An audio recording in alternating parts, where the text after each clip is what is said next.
York City, January 31st, Shakur Stevenson, Teofimo Lopez. I always say it, when boxing gets it right, no other sport comes close. And this is boxing getting it right. The best fighting the best. Both fighters believe that this matchup settles the argument about who leads the new era. So what do we think of the Styles matchup, guys? This is a high-speed chess match a la Sugar Ray Leonard or Pernell Whitaker, Leonard and Benitez, or yes. Pernell Whitaker, Buddy McGirt, or is it a Jerry versus Jerry fight, right? Because no one wants to take the lead, or is it something else? Malik, I'll start with you. I think it's a very special fight. It's the type of matchups we always are acting for. When it comes to explosiveness, I would have to go with Teo. Stylistically, man, how does Shakur beat Teo and vice versa? Stylistically, how does Teo beat Shakur? Stylistically, Teo got to go in and go for broke. He got to go gamble. He got to take some, get some, and that's his only way to win. I think you're going to need a couple of rounds, but the first round is going to be very interesting. Maybe you see some tails, but I think maybe 2 or 3 you're going to start seeing one leave the other. Boxing pros are sounding the alarm as Shakur Stevenson is set to step into the ring with Teofimo Lopez. And many believe the move could backfire badly. According to several seasoned pros, Stevenson may be making a big mistake by jumping into a fight at 140 pounds, where natural size, strength, and explosiveness matter far more than pure skill. The concern isn't about Shakur's talent. Few doubt his elite ability, but about how his body will respond after gaining weight. Fighters who made similar jumps warned that Stevenson could look noticeably slower at 140, losing the sharp footwork and lightning-quick reactions that define his dominance. While Lopez thrives on speed, power, and physicality at that weight. I don't think that, maybe. I mean, Shakur might show some different, if he has to go after Teofimo, he might show some different type of heart that we haven't seen or different type of fighting we haven't seen. And vice versa, whereas Teofimo's hitting him with different shots off the angle that is kind of giving, Shakur Stevenson trouble. We'll see about that. So we just don't know.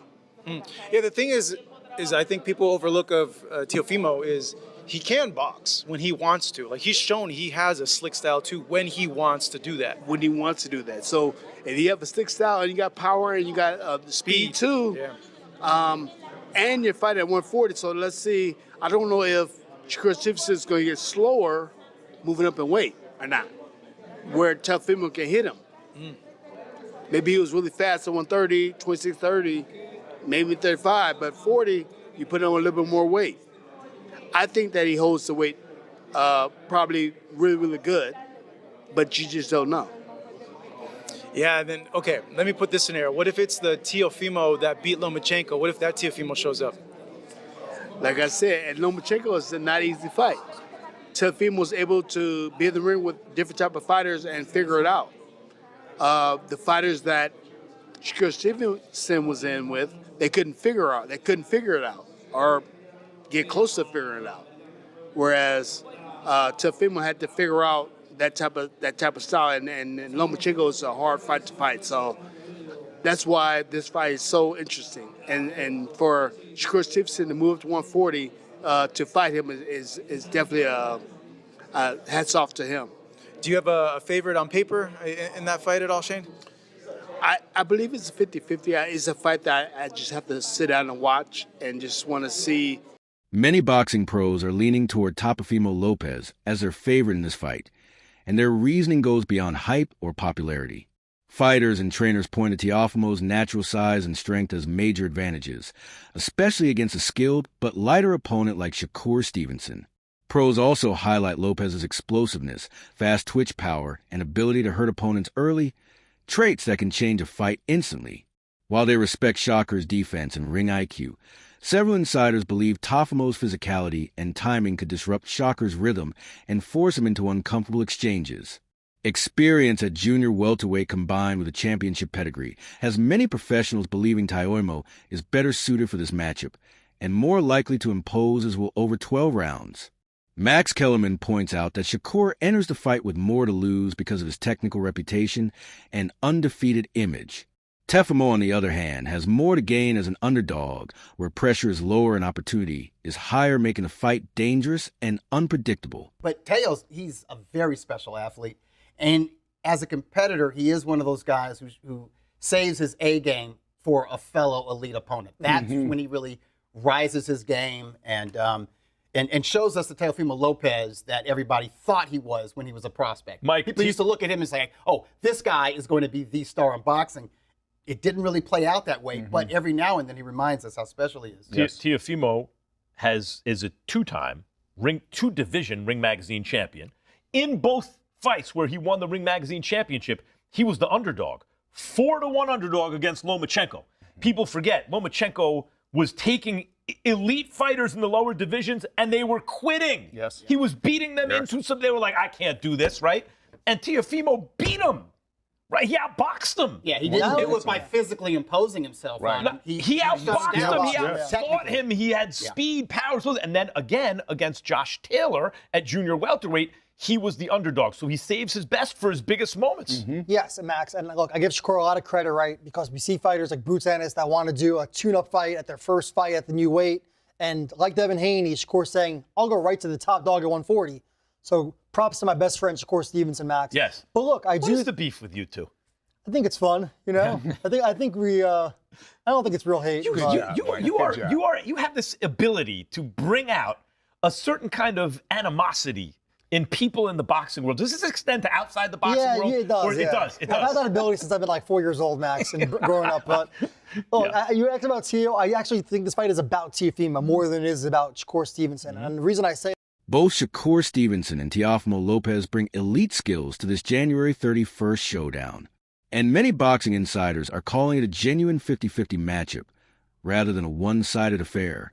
Stevenson's technical brilliance, defensive mastery, and ring IQ make him one of the most difficult fighters to hit, while Lopez's power, athleticism, and experience at 140 pounds give him serious upside if he can land his big shots. Start with you. I think it's a very special fight.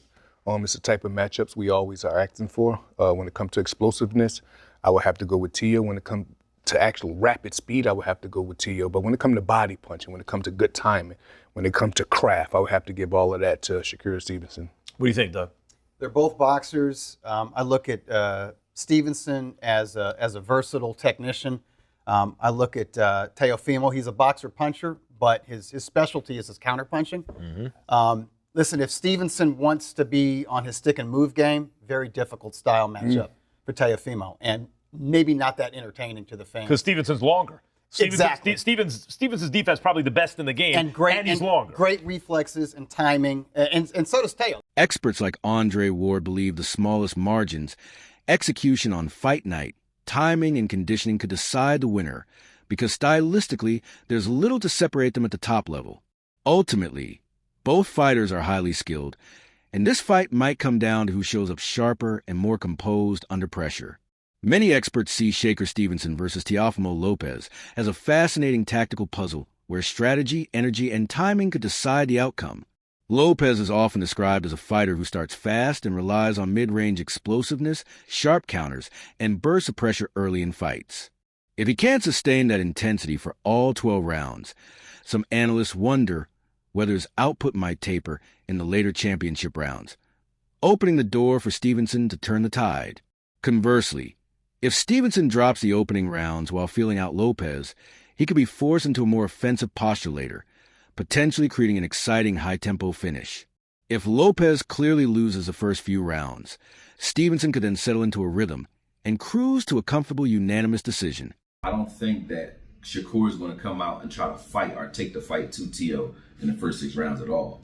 So if he's fighting off the back foot, if Teo can make it so that he's convincingly, or he's convinced at least Shakur that he may have won 4 of the first 6 rounds, if it's 4-2 in Shakur's mind going into the second half of the fight, or if I'm looking at him stealing those first 6 rounds, then it's an interesting fight going into the tail end, because Teo, to me, is a front runner, right? I want to see if he can carry his energy and his explosiveness late in the fight and not wear down. And then when Shakur starts to open up, can you steal some of those championship rounds from him and make it like a close fight? I think if Teo comes out and does what he usually does, which is try to swarm Shakur early and keep Shakur on the defensive early, then he can try to steal a lot of those early rounds. And if he does that, then Shakur has to fight in the tail end of that fight. And that'll make it real interesting.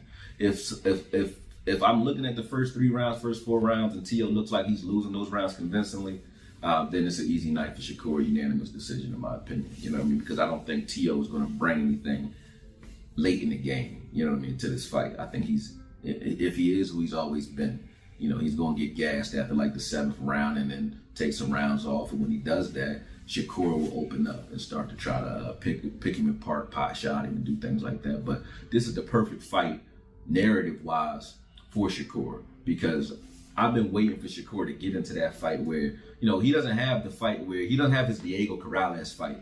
You know what I mean? Where you think he's actually in danger. Shakur has been he's been outclassing everybody he's in the ring with. You know what I mean? Then the guys that you think could give him some work, like De Los Santos, I know people hate when I bring that fight up, but I want to see it.